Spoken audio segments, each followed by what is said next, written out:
بسم الله الرحمن الرحيم.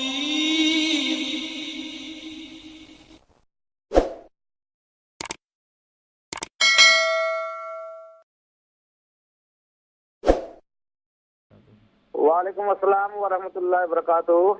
میرا پہلا سوال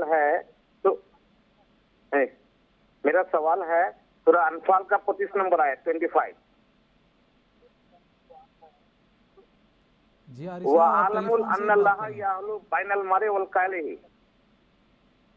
اور جان لو یقیناً اللہ انسان کے اور جسم کے اندر، انسان کے جسم کے اندر، روح کے اندر ہے.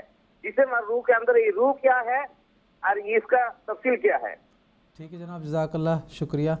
محترم مولانا محمد کریم الدین صاحب شاہد. عارف الزمان صاحب، بات یہ ہے کہ اللہ تعالیٰ تو ہر جگہ موجود ہے اور اس کے اثرات بھی ہر جگہ ہم محسوس کر سکتے ہیں.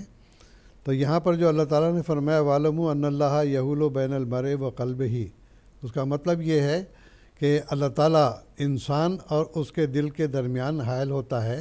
تو مطلب یہ ہے کہ ہمیشہ اس بات کو ملحوظ رکھنا چاہیے کہ اللہ تعالیٰ ہمیشہ ہمارا نگران ہے، ہمیشہ ہمیں دیکھ رہا ہے. چاہے وہ کسی قسم کی بھی کام انسان کر رہا ہو، تو ایسی صورت میں انسان کو یہ خیال رکھنا چاہیے کہ اللہ تعالیٰ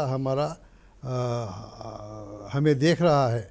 تو یہ گویا کہ اللہ تعالیٰ کی ہستی کے ثبوت کے طور پر ہم پیش کرتے ہیں.